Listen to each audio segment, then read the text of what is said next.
안녕하세요. 잘들 지내셨죠?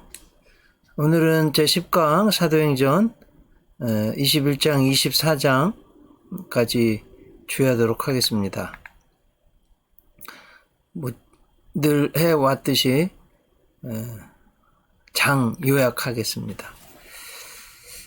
사도행전은 복음서를 이은 거죠. 특별히 누가복음, 의사 누가가 쓴 거니까요. 그래서 구원을 완성하신 복음서에 잘 기록됐죠. 그 예수님은 사도행전 1장에서 승천하셨습니다. 예수님이 승천하시니까 그리스도의 영, 예수님의 영, 성령이 오순절 마가다락방에 강림했습니다. 강림하신 성령님이 역사가 뭐였냐 하면은요, 사도들을 통해서 복음이 선포되고 말씀이죠. 또 사도들을 통해서 표적이 나타났습니다. 40여 년 성전 비문 안진뱅이 일어났죠. 그렇게 복음을 전하다 보니까 예수님 죽도록 한 대제사장 장로들의 복음 전도 박해가 사장이 일어났고요. 그 사탄이 놀랍게 또 놀라운 것보다도 하여튼 역사를 했습니다. 그래서 아나니아 삽비라 성령을 속였죠. 그래서 베드로 사도를 통해서 아나니아 삽비라가 즉사하게 되는, 그래서 사탄의 계계를 족발에 치리하시는 성령이 5장에 나옵니다. 6장 우리가 잘 아는 초대교회 그 갈등, 그러니까 헬라파 유대인, 유다파 기독교인, 헬라파 기독교인, 유대파 기독교인 갈등. 그래서 헬라파 유대인 기독교인들을 위한 7 집사님 세운 게 6장. 그 세운 집사님, 대표적인 집사님 스데반 집사님 설교하고 순종하는 게 7장입니다. 그 사도에 흩어진 사람들, 특히 빌립 집사님이 사마리아에 가서 선교한 게 8장. 9장은 바울의 회심, 베드로의 기적이 나옵니다. 10장, 잘 아는 이방인 고넬료 가정의 최초로 이방인에게 성령 충만 받은 것. 그 이방인에게 성령 내린 걸 베드로가 와서 선교 보고합니다. 11장. 12장에는 야고보, 사도 야고보의 순교입니다. 그걸 좋아하니까 대제사장들이 베드로 사도를 투옥했죠. 감옥에 가뒀습니다. 13장, 이제 최초로 안디옥 교회가 바울과 바나바 해외 선교사를 파송했습니다. 제1차 전도 여행에서 바울과 바나바가 이고니온에서 전도하고 1차 선교 여행을 마치고 돌아왔을 때 이방인들에게 복음을 전할 때 유대파 기독교인들이 할례를 행하고 율법을 지켜야 구원받는다.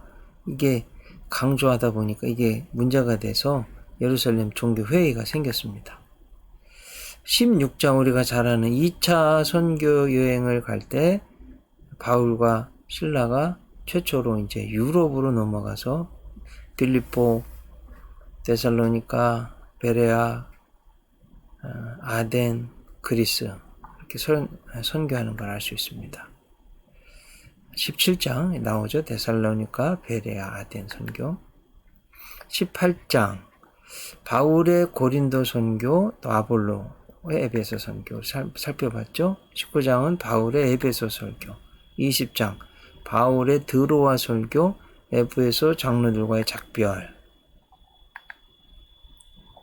이제 오늘부터는 이제 21장은 예루살렘으로 향하는 바울, 또 예루살렘에서 체포된 바울, 21장입니다.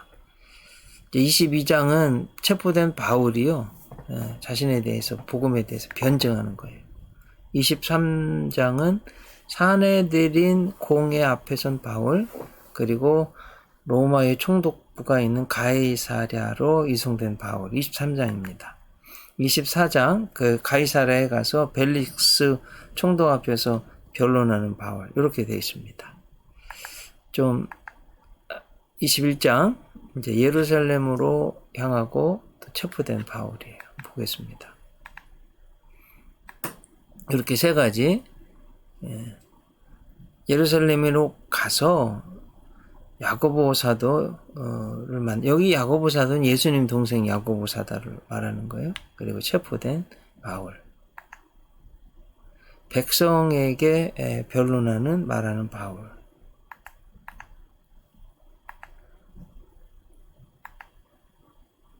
그래서 이제 보면 이제 그들을 작별하고 배를 타고 가는 거예요. 바다라로 가서 베니게로 건너가는 배를 만나 타고 가서 구브로를 바라보고 왼편에 두고 수리아로 향해 두로에서 상륙했습니다. 두로에 상륙했는데 그 성령의 감동을 받아서 예루살렘으로 들어가지 말라는 거예요. 계속해서 이야기합니다. 성문 밖까지 전송하는데 여기 보면 5절에 바닷가에서도 무릎을 꿇게 됐다. 예수님이 겟세마네 동산에서 무릎 꿇고 기도하셨습니다. 사도 바울도 또 함께한 분들도 다 무릎 꿇고 기도했습니다. 이 기도는 무릎 꿇고 하는 거, 요즘 우리 무릎 꿇기 쉽지 않은데 심령으로라도 무릎을 꿇어야 됩니다. 두로를 떠나가지고 돌레마에 이르렀고 이튿날 가이사야라에 이르렀습니다. 그때 7 집사 중 하나인 전도자 빌립, 우리가 잘 알죠? 사마리아 성에 복음을 전한 그 빌립. 이게 이제 지나왔으니까 사도행전 10장에 고넬료 가정인데요. 여기 지금 가이사라에 빌립이 있는데 왜 하나님 빌립 가서 이방인에게 좀 친숙한 그런 빌립인데 빌립을 통하지 않고 무두장수 시몬 집에 있는 베드로를 초청해서 설교 듣게 하고 성령 충만히 임했습니다. 거기에 하나님이 뜻이 있는 거예요. 그렇게 하셨다. 딸 넷이 있는데 예언자입니다. 처녀인데 다. 뭐라고 예언했냐면 바울의 띠를 가져다가 성령께서 이같이 띠임자를 결박하겠다. 이방인의 손에 넘겨주리라. 그래서 예루살렘으로 올라가지 말라고 권면을 하는 거예요. 근데 이제 13절 보면 바울이 대답하되 여러분이 어찌하여 울어 내 마음을 상하게 하느냐. 나는 주 예수의 이름을 위하여 결박당할 뿐 아니라 예루살렘에서 죽을 것도 각오하였노라. 이렇게 이제 전도자가 됐는데 죽을 각오도 되어 있어서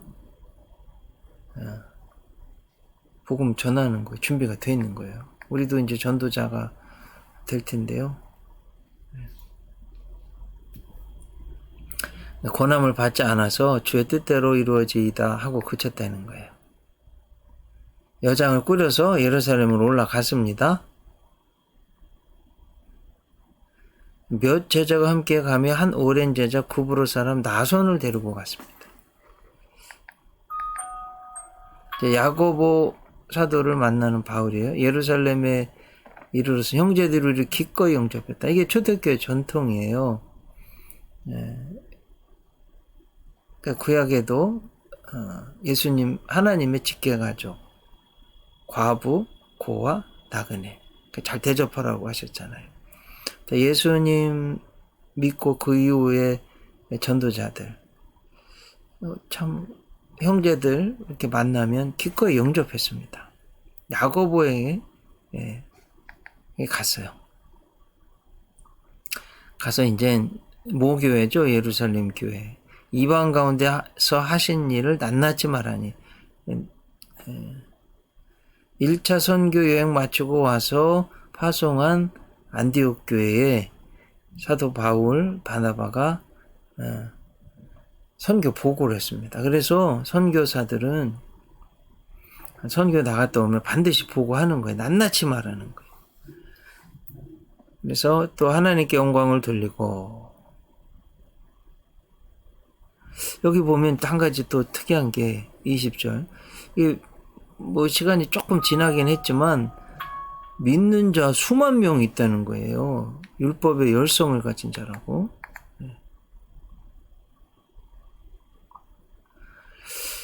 그 이제 사도 바울에 대한 오해를 설명하고 있는 거예요. 모세를 배반하고 아들들에게 할례를 행하지 말고 관습을 지키지 말라. 이런 이제 유대인들 특히 이게 바울은 뭐 죽일 사람 이렇게 되는 거예요. 그러면 어찌할꼬 그들이 필연 그대가 온 것을 들으리니 우리가 말하는 이대로 하라. 서원한 네 사람 우리에게 있으니 그들을 위하여 비용을 내어 머리를 깎게 하라. 이렇게 그러면 모든 사람이 그대에 대하여 들은 것이 사실이 아니고 그대도 율법을 지켜 행하는 줄로 알 것이라. 사도 바울이 지금 1차, 2차, 3차 세계 선교를 하고 돌아와서 모 교회에 예루살렘 교회 왔는데 소문이 이거 모세 배반하고 아들들에게 할례도 행치 말라고 그러고 관습을 유대 전통 관습을 지키지 말라고 오해를 받고 있으니 이것을 무마할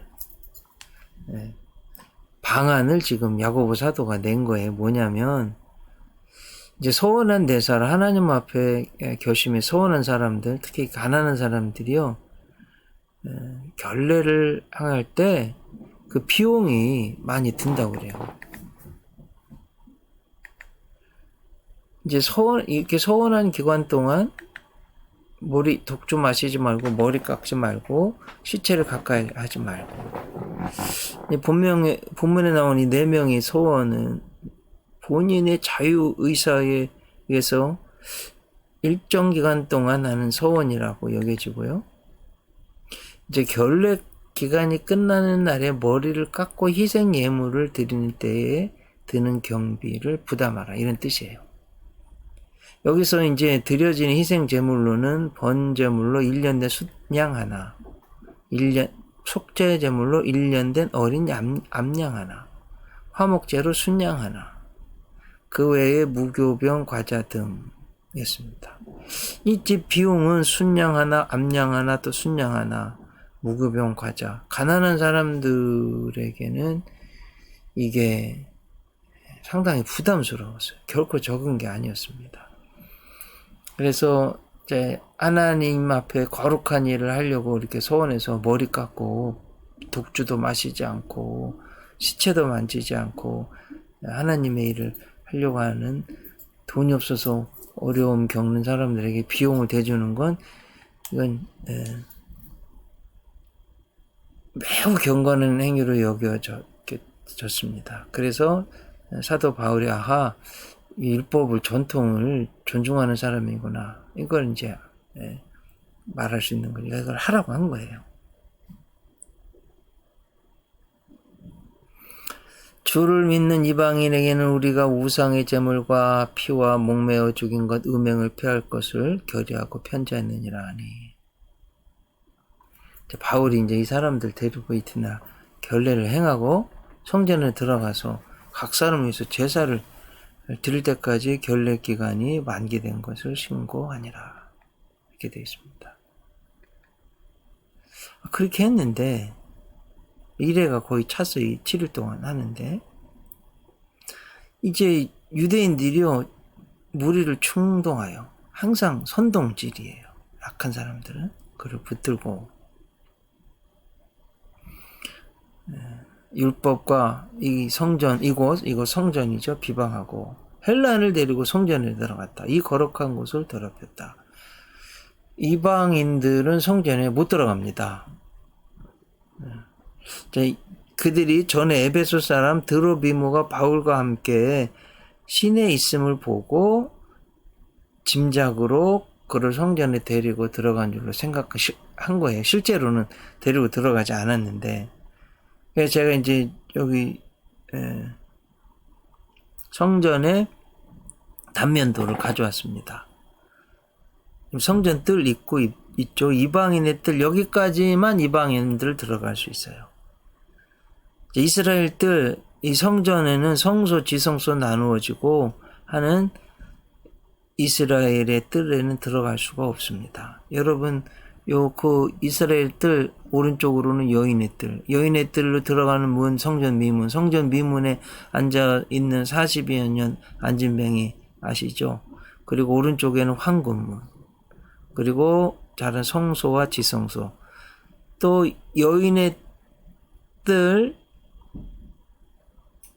여인들은 여기까지밖에 못 들어가는 거예요. 제단. 이렇게 돼요. 저 북서쪽으로는 안토니오 성체, 그리고 북문, 서문 이렇게 있습니다. 사도 바울은 유대인이니까 이제 들어간 거예요. 그래가지고 바울이 이제 잡혔어요.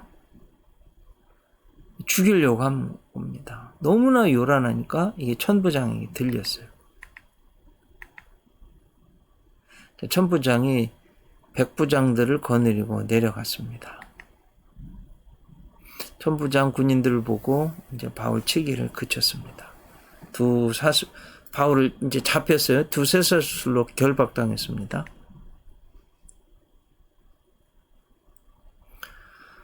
너무나 이런 말 저런 말 하니까 소동으로 어떻게 알 수가 없어서 바울을 데리고 영내로 들어갔습니다.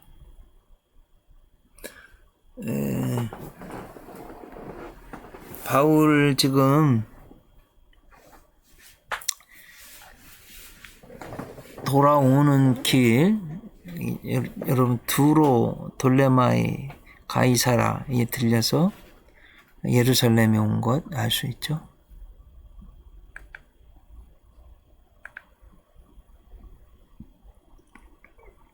(1세기) 당시 지금 가이사라의 모습을 이제 복원해 놓은 거예요. 헤롯의 궁 해변가에 당장 있는 거 보이죠? 저 북쪽으로는 두로 시돈 방향이고 남쪽으로는 요빠고 왼쪽은 지중해입니다. 스트라토 망대가 있고 세바스토스 항구도 있고 로마 총독관이 있습니다. 그리고 로마 총독관 옆으로 전차 경기장이 있고 또 반원극장도 엄청 크게 있죠. 공중 목욕탕도 있고. 이렇게 1세기 당시 가이사랴의 모습입니다. 그 잔재들이, 그 유적들이 남아 있습니다. 저 보이는 게 이제 현재의 모습을 사진 찍은 걸 여러분에게 보여드립니다.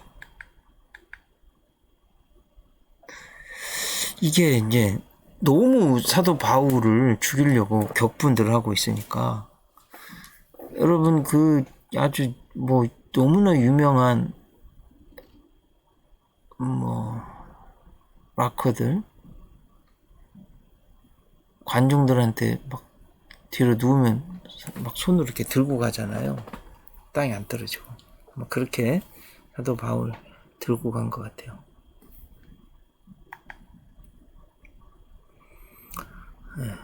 그걸 없애자고 하면서 막 하니까 데려갔습니다.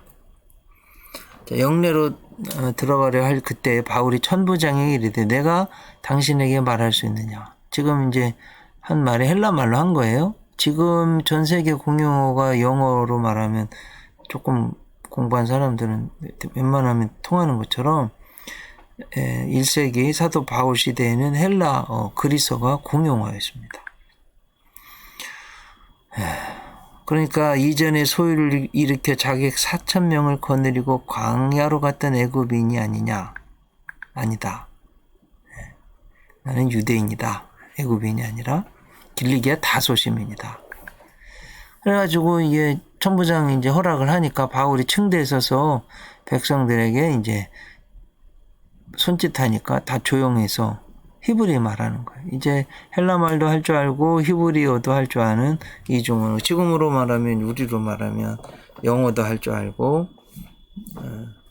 또 한국말도 할 줄 아는 바이링구얼 펄슨, 이중 언어 가능한 사람이에요. 바울이 22장 넘었습니다. 예루살렘 군중 앞에서 증거하고 자기가 로마 시민권자임을 증거하고 있습니다.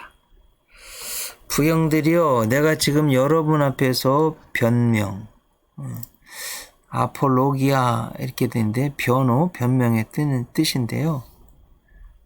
아폴로제릭스가 여기서 변정, 아폴로기아, 아폴로제릭스 말씀드렸죠. 학문명, 학명 이런 건 대부분 헬라에서 많이 왔다. 그들이 히브리 말 하니까 조용했어요. 설명하는 거예요.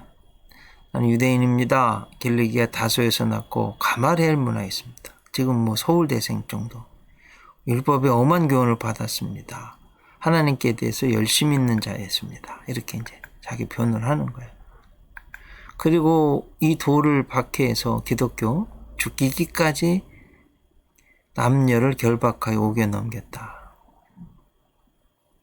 다메섹까지 체포영장 가지고 갔다. 이거 이제 하는 거예요. 근데 지금 이 사도 바울이요, 지금 이야기, 사도 바울의 회심을요, 사도행전에 3번이나 써놓고 있는 거예요.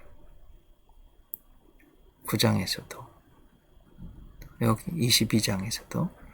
오정쯤 되어서 호련히 하늘로부터 큰 빛, 태양빛보다 더 큰 빛인 거죠. 예수 그리스도의 빛. 땅에 엎드러졌습니다. 사울아 사울아 네가 왜 나를 박해하느냐. 기억나시죠? 교회론에 있어서 굉장히 중요해요. 사도 바울이 예수님을 박해한 건 아니고 성도들 초대 교회를 박해했는데 예수님 박해했다는 거예요. 그러니까 교회와 예수님은 한 몸이다 하는 겁니다. 누구십니까? 네가 박해하는 나사렛 예수라. 근데 여기 재미난 거니 9절, 나와 함께 있는 사람들이 빛은 보았는데 소리는 못 듣는 거예요. 참 희한하죠? 사도 바울만 듣는 거예요. 다메섹으로 들어가는 거예요. 들어가라. 네가 해야 할 모든 것을 거기서 누가 이르리라. 그 빛의 광채로 말미암아 볼 수 없게 되었다. 뭐 이건 그런 상징하겠죠. 잘못된 세계관, 가치관, 신앙관을 예수님의 빛으로 다시 비추어 주는 거예요. 과거에 우매했던 과거에 자기가 쫓아왔던 거 잘못됐다는 걸 암시하는 거죠. 상징하고 있는 거죠. 사람들 손에 끌려서 다메섹에 들어갔습니다.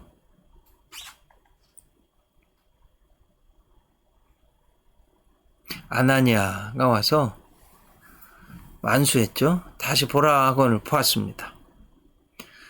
이제 아나니아가 해준 말이죠. 너를 택하여 자기 뜻을, 너로 하여금 자기 뜻을 알게 하시며 그 의인을 보게 하시고 그 입에서 나오는 음성을 듣게 하셨으니 네가 그를 위하여 모든 사람 앞에서 내가 보고 들은 것의 증인이 되리라.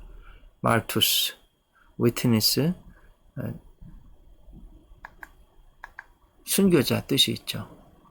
왜 주저하느냐? 주 이름을 불러 세례를 받고 너희 죄를 씻으라. 이제 그렇게 즉각했죠. 성전에서 기도할 때 황홀한 중에, 이게 이제 중요한 거예요. 또 17절, 예루살렘으로 돌아와서 뭐 집에서 기도할 수도 있고요. 뭐 어디 다른 데서 기도할 수도 있겠는데 성전에서 기도할 때 황홀한 중에 하나님이 예루살렘에서 나가라.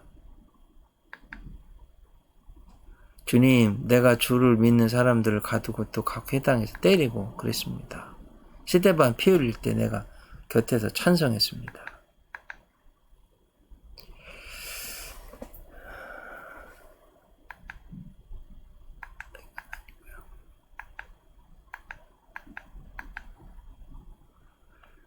그래도 22장 21절에서 또 이르시되 떠나가라 내가 너를 멀리 이방인에게로 보내리라. 이방인을 사도로 이제 세우신 거예요.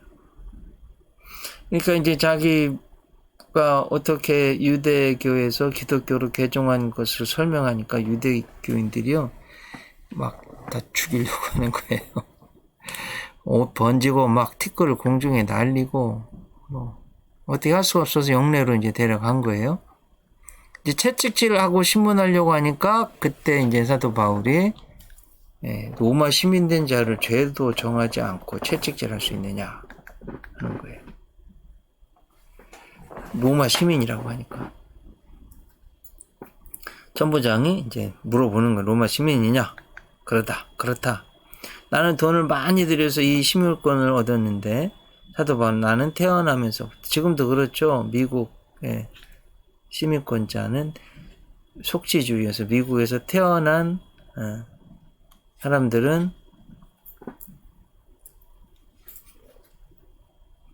미국 시민권자죠.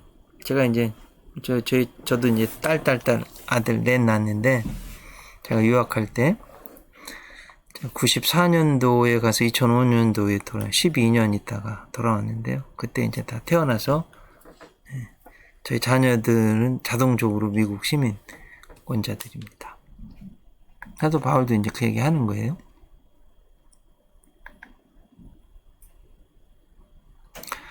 이제 시민권자인데 죄도 묻지 않고 결박한 것 때문에 천부장이 두려워한다 하는 겁니다.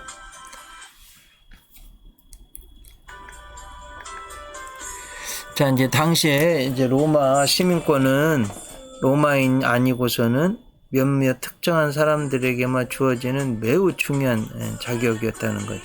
그래서 로마 시민권은 정부의 고위층이나 로마를 위해 뛰어난 공헌을 했던 사람들에게만 선별적으로 주어졌습니다. 자, 그런 만큼 로마 시민권을 가진 사람은 상당한 명예, 권리를 누렸어요. 근데 시간이 지나면서 이 시민권이요, 뇌물에 의해 주어지기도 하고, 황제들이 국고를 충당하기 위해 시민권을 공개적으로 팔기도 했습니다. 특히 황제 글라우디오 때에는 그의 아내까지도 이 시민권을 팔아서 치부했다고 합니다.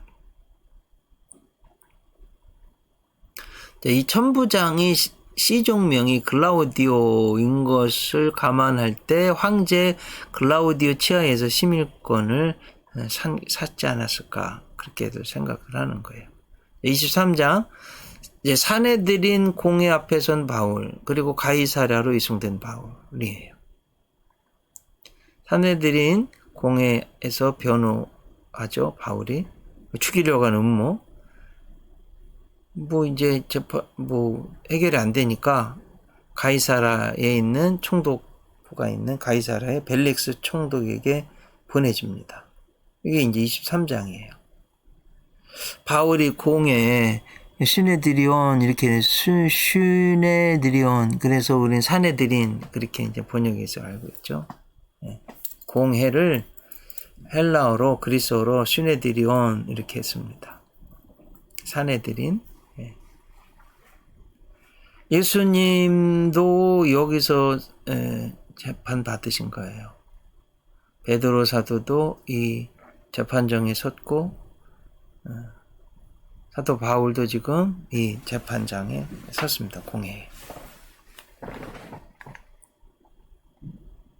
대제사장 아나니아가 바울 곁에 서 있는 사람 그 입을 치라. 사도 바울이 회칠한다미 하나님이 너를 치시리로다. 네가 나를 율법대로 심판한다고 앉아서 율법을 어기고 나를 치라 하느냐. 사내들인 공회 한번 구성은 71명. 왜 그러냐? 홀수는 의결하려고 그럴 때 결정하려고 하는 거예요. 제사장들, 서기관, 장로들 중 지도급 인사들. 의장은 대제사장. 원래 이 사두개파 제사장계 귀족들이 세력을 잡고 있었습니다. 알렉산드리아 여왕 시대에 이르러서 그 의원 자격, 서기관, 바리새인들도 포함됐다. 요한복음 3장에 나오는 사내들인 유대인의 선생으로서 이것도 알지 못하는 예수님이 말했을 때 사내들인 공의 회원인 걸 알 수 있어요. 랍비인 것도 알 수 있고요.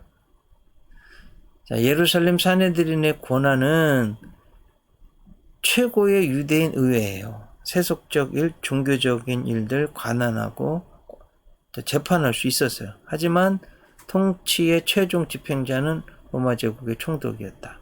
특히 사형 판결은 총독이 내리는 거예요. 곁에 선 사람들이 말하되 하나님의 대제사장을 네가 욕하느냐. 알지 못했다. 이렇게 하는 거고요. 자, 바울이 아주 지혜로운 건 지금 재판을 받고 있는데 그 사내들인 공의 일부는 사두개인, 일부는 바리새인. 본인이 이제 바리새인 출신이잖아요. 나는 바리새인이요 바리새인의 아들이다. 죽은 자의 소망 곧 부활로 말미암아 내가 신문을 받노라. 그 말한즉 바리새인과 사두개인 사이 다툼이 생겼어요. 문의가 나누어졌어요. 이유는 사두개인들은 제사장 계급이죠. 부활을 안 믿었어요. 바리새인들은 부활도 믿고 천사도 믿었어요. 네, 나오죠. 이는 사두개인은 부활도 없고 천사도 없고 영도 없다 하고 바리새인은 다 있다 합니다. 막 서로 막 싸우고 싸움 붙인 거죠. 사도 바울이 사실은. 네. 그러니까 이제 바리새파 같은 파니까요. 이제 보호하는 거 악한 것이 없대요. 혹 영이나 혹 천사가 그에게 말했으면 어찌하겠느냐. 이렇게 된 거예요. 천부장은 바울이 그들에게 찢겨질까. 얼마나 이게 71명 모이고 또 주변에 수종 드는 사람도 있겠죠. 어쨌든 그렇게 많이 모였는데 찢겨질까 할 정도로 굉장한 지금 굉장히 심각한 상황인 거죠. 영내로 들어가라. 그날 밤에 주께서 바울 곁에 서서 이르시 담대하라. 네가 예루살렘에서 나의 일을 증언한 것 같이 로마에서도 증언하여야 하리라. 지금 이스라엘의 최고 권력자들 앞에서 예수님 증언했잖아요. 로마에서도 이방인의 사도로 그렇게 할 거다. 담대하라는 거예요. 우리도 이런 담대함을 가져야 되겠습니다. 이제 이렇게 하니까 맹세한 사람들 바울을 죽이기 전에는 먹지도 않고 마시지도 않겠다. 이같이 동맹한 자 40여 명. 그래가지고요, 대제사장들 장로들에게 가서 바울을 죽이기 전에 우리는 아무것도 안 먹겠다. 더 자세히 물어보려는 척하면서 이제 데려와가지고 천부장에게서 그렇게 할 때 죽이겠다. 이렇게 됐습니다. 근데 이 바울의 생질 제가 NIV New International Version을 보니까 The son of Paul's sister 나왔어요. 이제 사도 바울이 누나가 있었구나. 누나의 아들이 가까이에 있었구나. 그 바울의 생질이요. 그 매복하고 있다는 걸 듣고서 천부장한테 가서 알려주었어요. 그래서 사도 바울이 이제 안 죽은 거예요. 이게 참 하나님 신비죠.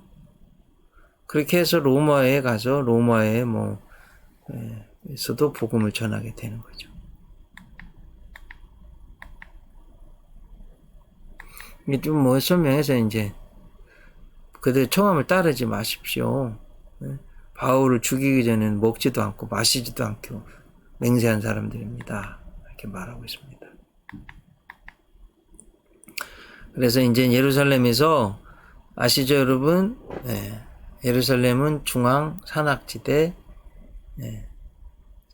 다윗 왕이 세운 도성.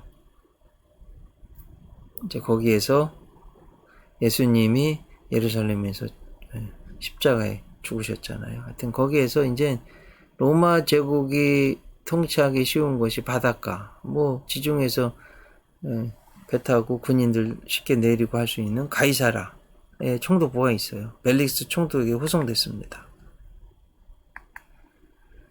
여기 보면 보병 200명, 기병 70, 창병 200명. 어우, 꽤 많이 준비한 거예요. 470명이잖아요. 짐승도 준비하고.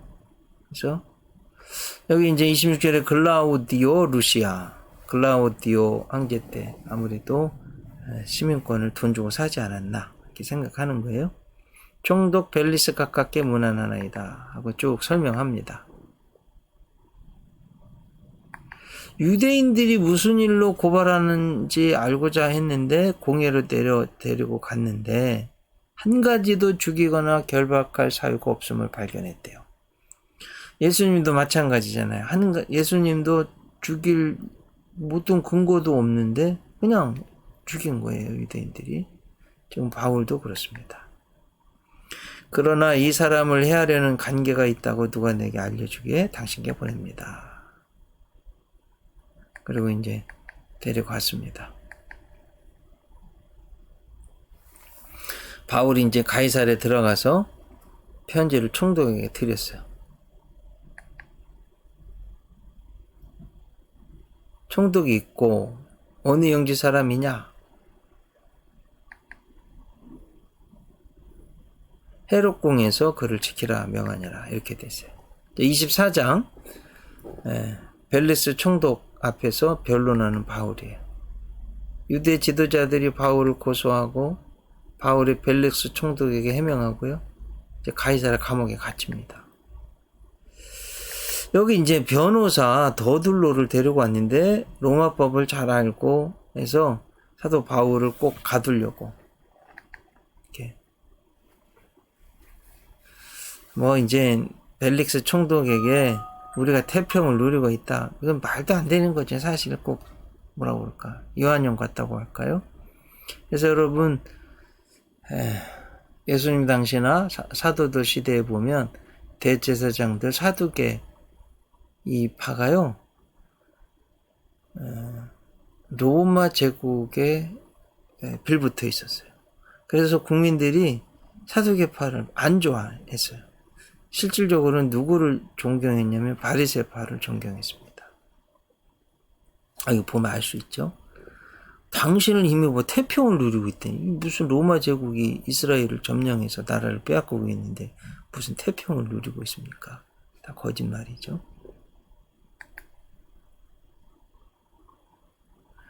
하여튼 이제 고발을 이렇게 합니다. 사도 바울을 뭐라고 보면 전염병 같은 자라. 야, 천하 흩어진 유대인들을 다 소유하게 한다. 나사렛 이단의 우두머리라. 전염병 같은 자, 이단의 우두머리. 이렇게. 또 성전을 더럽게 하는 사람. 잡아왔다는 거예요. 그 신문하시면 우리가 고발한 이 모든 걸 아실 수 있다. 옳습니다. 옳습니다. 이렇게 하고 있습니다. 총독이 이제 바울에게 머리를 표시하여 바라라. 이제 바울은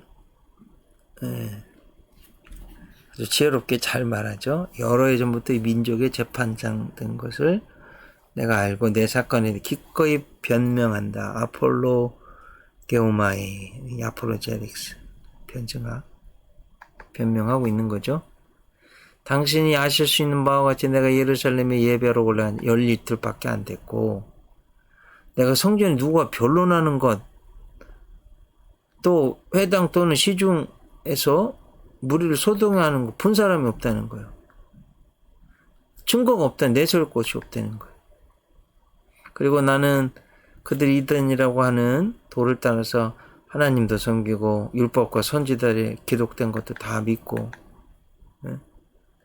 하나님을 향한 소망도 가졌는데 의인과 악인의 부활 있죠. 예수님 부활하신 우리도 부활할 거다. 증거하는 거죠. 양심에 거리낌이 없기를 힘쓰고 있습니다. 자, 잘 아시듯이 3차 전도 여행하고 돌아오면서 예루살렘에 기근이 있어서 연보금에서 구제할 것 재물 가지고 왔다 이거죠. 결례도 행했고 모임도 없었고 소동도 없었고 성전에 있는 거 그들도 보았습니다. 아시아로부터 온 어떤 유대인들도 있었는데 만약 그 사람들이 고발할 것이 있으면 와서 고발했을 텐데 고발하지 않았습니다. 뭐 잘못된 게 없다는 거죠.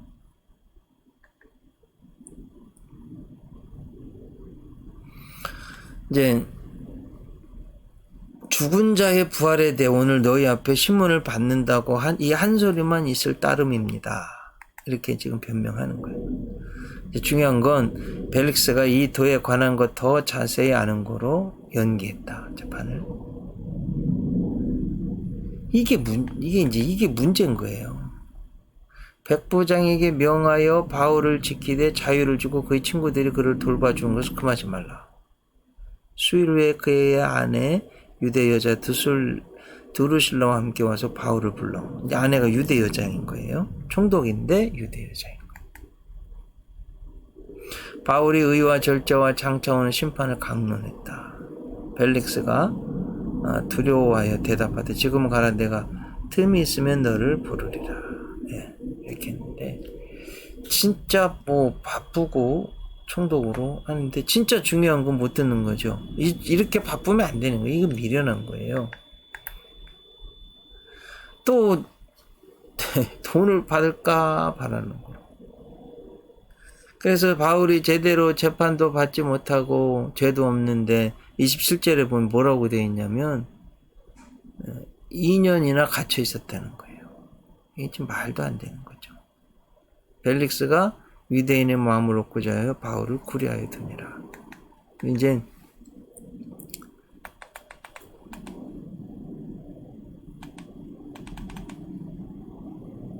여기 벨릭스가 24장 22절 이 도에 관한 것을 더 자세히 아는 거로 머리로는 알아요. 근데 머리로 아는 것만으로는 충분하지 않습니다. 이제 존 웨슬리 회심 주일이 다가와서 설명드립니다. 존 웨슬리가요, 할아버지, 아버지, 존 웨슬리까지 3대가 다 옥스포드 대학교 출신 명문이죠. 옥스포드 세계적인 명문. 1903년생인데 1925년에 안수받았어요. 목사 안수받았어요. 1926년에 옥스포드 대학의 교수가 됐어요. 무슨 교수냐면 펠로우라는 헬라어를 강의하는 원문을 강의하는 교수가 된 거예요. 이 펠로우 제도는 독특한데요. 결혼하지 않고 싱글로 살면서 연구하면 월급이 많이 교수직을 유지하고 월급이 많이 나오는 거예요. 그래서 존 웨슬리 목사님이 결혼을 늦게 한 이유도 여기 있고 한 이유가 하여튼 교수도 됐어요. 세계적인 대학에 그것도 성서 원문을 가르치는 교수가 됐어요. 그리고 1935년에는 미국 선교사 3년 동안 선교사 갔다 왔어요. 근데 중요한 건 복음을 예수님을 성경을 모든 걸 머리로는 아는데 가슴으로는 못 믿은 거예요. 구원의 확신이 없었던 거예요.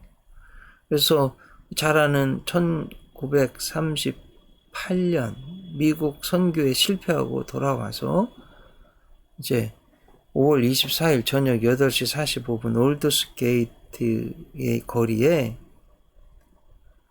독일계 모라비안 교도들이 모여서 예배드리고 있었어요. 거기 이제 들어갔어요. 앉아서 예배 드리는데 미스터 홀랜드라는 장로님인 것 같아요. 마르틴 루터가 쓴 로마서 주석 서문을 읽고 있는데 여러분 잘 아시듯이 로마서는 예수님 복음의 진수잖아요. 오직 의인은 믿음으로 말미암아 살리라 함과 같으니라. 로마서 1장 17절이 로마서의 가장 중요한 핵심인데 우리가 구원받는 건 내 공로가 아니라 예수님을 믿는 믿음으로 구원받습니다. 이제 마르틴 루터도 캐톨릭 사제로 뭐 고행도 해보고 선행도 해보고 다 해봤는데 구원의 확신이 없는데 예수님 믿을 때 구원받습니다 하는 걸 구원을 체험을 했잖아요. 그 마르틴 루터가 로마서 주석 서문을 써놨는데 그것을 쭉 읽고 있을 때 존 웨슬리가 머리로 알던 예수님을 가슴으로 영접했어요. 이상하게 내 마음이 뜨거워지는 것을 느꼈다. 나는 예수님을 의지할 때만 내가 죄의 용서함을 받고 구원받는 것을 알게 됐다. 그 이후로 이제 존 웨슬리가 어디를 가든지 뜨겁게 복음을 전해서 영국을 구원시키고, 특별히 사회적인 성화 역사도 있어서 피해 혁명으로부터도 구원하고, 해가 지지 않는 나라가 되는데 아주 중요한 역할도 하고, 이 이제 복음이 미국으로 넘어가서 미국 감리교 칵스베리 감독이 아주 복음을 많이 전했고요. 1885년 4월 5일 아펜젤로 선교사님에 의해서 한국에 오게 되고, 이제 85년이니까요. 얼마나 됐나요? 거의 한 140년 가까이 됐잖아요. 이제 대한민국이 쭉 전해지고 대전에까지도 전해지고, 지금까지 온 겁니다. 이게 너무 중요한 거예요. 머리로만 알아서는 안 된다 하는 거예요. 오늘 강의는 이렇게 마치도록 하겠습니다. 다음 주는 강의실에서 뵙겠습니다. 건강히들 잘 지내시고 주님의 은혜와 평강이 가득하시기 바랍니다.